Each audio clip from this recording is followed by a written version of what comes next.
hurts him in some areas, but also makes him a lot better in recovering in others. So I'm like, all right, Sakurai, you got it, man. Yeah. I got it. If I was in charge of designing some of these characters, Little Mac would definitely have like, if he throws too many punches, he gets fatigued like he does in almost said in Little Mac, in Fight Night. Or not Fight Night, Punch Out. What am I doing, bro? I'm in the wrong universe. It's all right, as long as you come back. But yeah, I feel like if Mac was in Brawl, that's the mechanic that he would have had. Like how a Pokemon trainer loses stamina every time, like, or Yep. along the Pokemon's out. Yep. Yeah, Brawl just had some weird stuff like that. They would have definitely programmed that in. Well, Little Mac was actually in a Fight Night. So I'm right. Little Mac was in a Fight Night, but it was like the blonde-haired, blue-eyed Mac. It wasn't the Mac that we have grown to love. Anyway, though, story for a different day right there. J-Dog and I are up here showing our age. We're jumping into this match. We old as hell, man. That's right. We were definitely old as hell. And we got Tenga. I'm saying that right? Yep, Tenga, either or, and Enhancedpv. So these are players that are definitely up and coming. Enhanced a bit more so because even before COVID, like definitely a young player who's been taking some names and doing really well, rocking Cloud from day one with the Zach Darby tag in homage to ZD. He's here. He's like in the venue somewhere. But yeah. And Tenga, a local Shoto player, going mostly Ryu, does pretty well. Has some solid placings out here in our local brackets. Yeah, no doubt about that, man. And I'm actually like really interested to see how these two are going to interact because like focus attack versus a lot of swordies are like kind of okay because most swordsmen don't have like, well, I guess they have jab, of course, which will break it up. But like in terms of like meaty attacks, they don't have like a lot of hard-hitting double meaty attacks. But in this case, though, no focus attack needed. The parry, tapping into some very hidden Street Fighter energy right into the Shoryu is going to be enough to get it done. But Cloud, in this case, definitely has cross slash, which will just do away with focus attack very quickly. Yeah.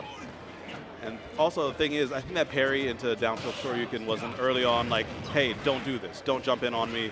Don't climb hazard me. And when Cloud is afraid to climb hazard, that's when you can get away with a lot more disrespect on his shield. Oh, yeah.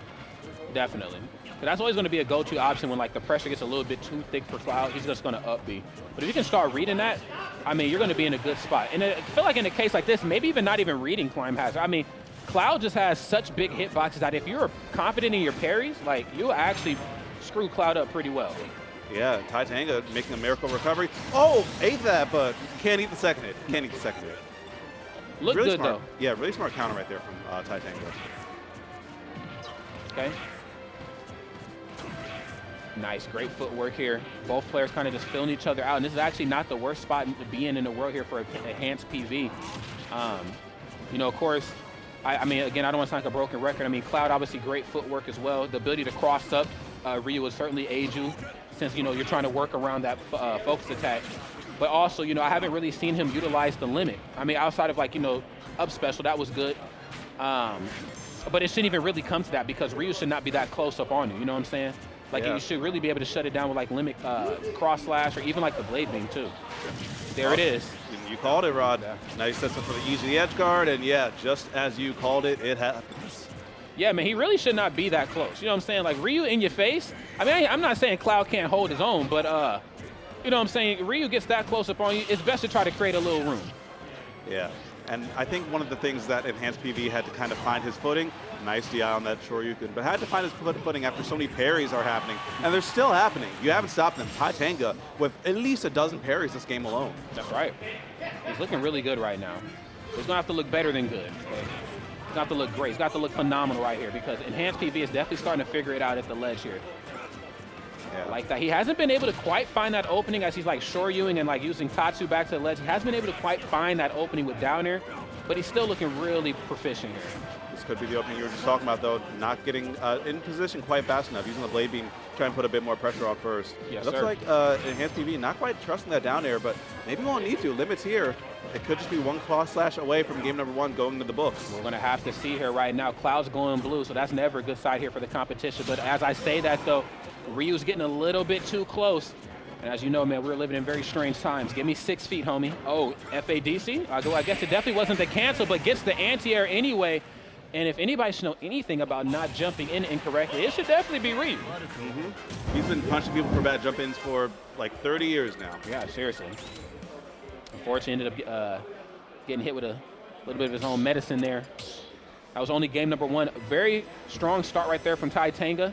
But unfortunately, this is a game about how you finish. And Enhancedpv, of course, just was able to hold strong tap into some of that resilience that Cloud has and was able to shut it down. Let's see what we learned, though, for game number 2. It's all about adaptation. Interesting. Enhanced going with Wolf this time around.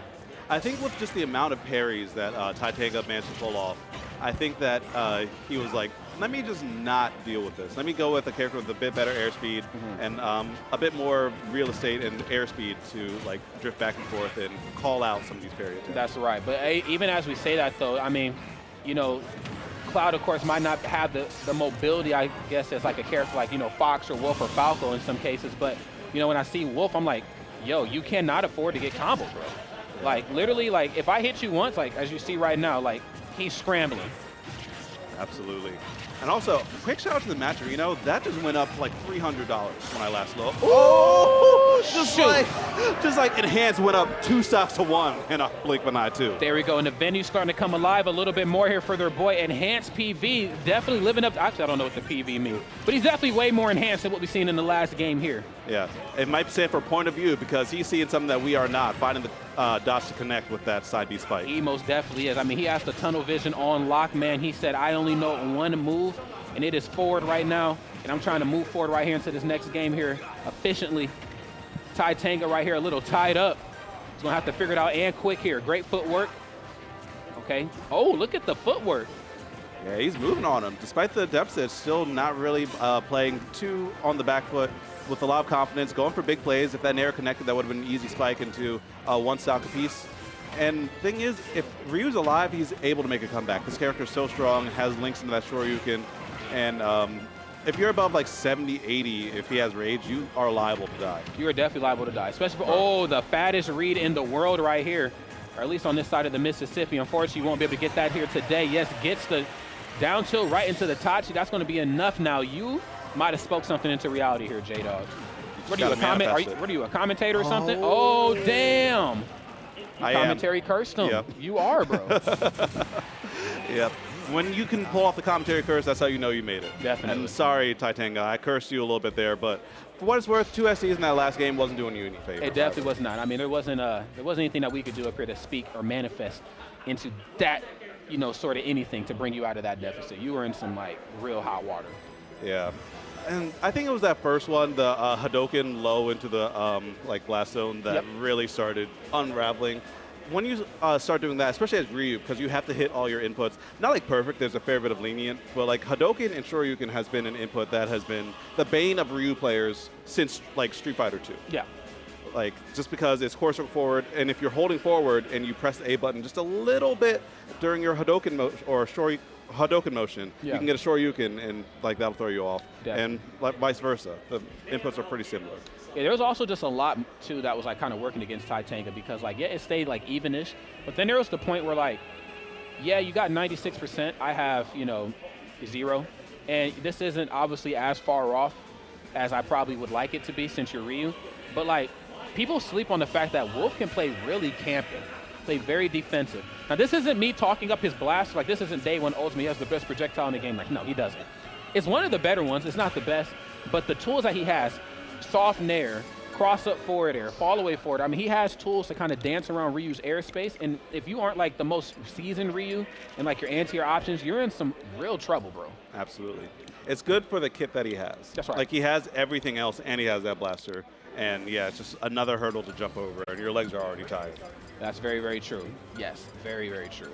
All righty, friends, we're moving into our next game right there. That was Enhancedpv